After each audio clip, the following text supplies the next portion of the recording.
Bom, pessoal, bom dia. Estamos iniciando mais uma semana de aula, né? Espero que ela seja uma semana de muitas bênçãos e também de muito aprendizado, certo? Espero que todos vocês estejam muito bem.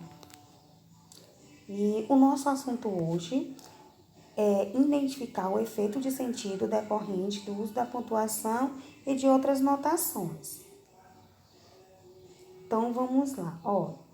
Para falar um pouquinho do sinal de pontuação, gente, a pontuação ela funciona como uma espécie de sinalização que vai guiando e organizando o texto que vai ser lido. Como no trânsito, os sinais eles apontam onde deve haver pausa, onde deve chamar atenção.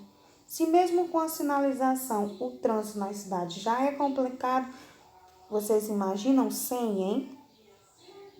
Assim como o tráfego de veículo, pessoal, o texto, eles são sinais que dão ritmo, fluidez e evitam essa confusão. E os sinais de pontuação, eles têm essa grande importância.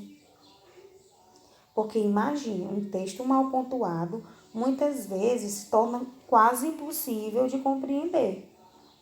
E nós vamos falar dos sinais que são mais utilizados nos textos. Prestem bastante atenção. O ponto final, ele indica o fim de uma frase ou o fecho de um pensamento, com uma entonação de voz que marca uma pausa total. Colocam-me ainda nas abreviaturas senhor, doutor, dom ou dona e vossa excelência. Por exemplo, nós temos o exemplo da frase: o ferro é um dos metais mais úteis. Os 2 pontos. Somos usados antes de uma citação ou de uma enumeração. Aí nós vamos ter 2 exemplos. O exemplo da citação. Lá diz o ditado: mais vale um vizinho à mão do que longe um irmão. Exemplo 2, que é sobre enumeração, né?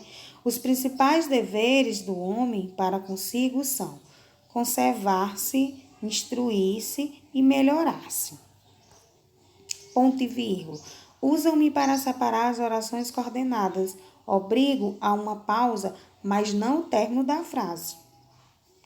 O ar das montanhas é esplêndido para os doentes, mas em Portugal, poucos podem aproveitá-lo, principalmente por falta de comodidade e boas estradas de acesso. Exemplo 2. Encontrei esse meu amigo há anos, por uma tarde calma de agosto, e nunca mais o vi.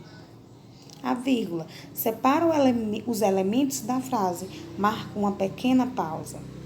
Por exemplo, o ouro, a prata, o ferro, o chumbo são metais. Ponto de exclamação. Estou presente quando se deseja exprimir uma surpresa, um receio, uma admiração e entre outros. Por exemplo, é horrível, não posso mais. Ponto de interrogação. Sirva para fazer perguntas. Por exemplo, como te chamas? Reticência. Indicamos que a frase está incompleta. Assinalamos uma hesitação ou uma pausa. Exemplo, quem o feio ama. Queres então dizer, né? Está incompleta, tem algo para ser falado ainda, mas não foi expresso na frase. Travessão, sou utilizado nos diálogos para indicar a fala das personagens. Temos o exemplo, o professor perguntou: quem quer ler o texto? As aspas. Introduzimos as palavras ou citações de outros textos.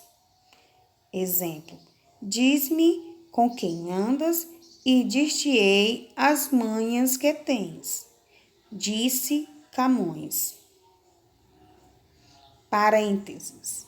Servimos para separar palavras ou frases que se dispensam, mas que explicam ou esclarecem o assunto. Por exemplo, o pai, é bom dizê-lo, não ficou satisfeito com a notícia, certo? Fim, gente. Espero que vocês tenham gostado e muito obrigada pela atenção.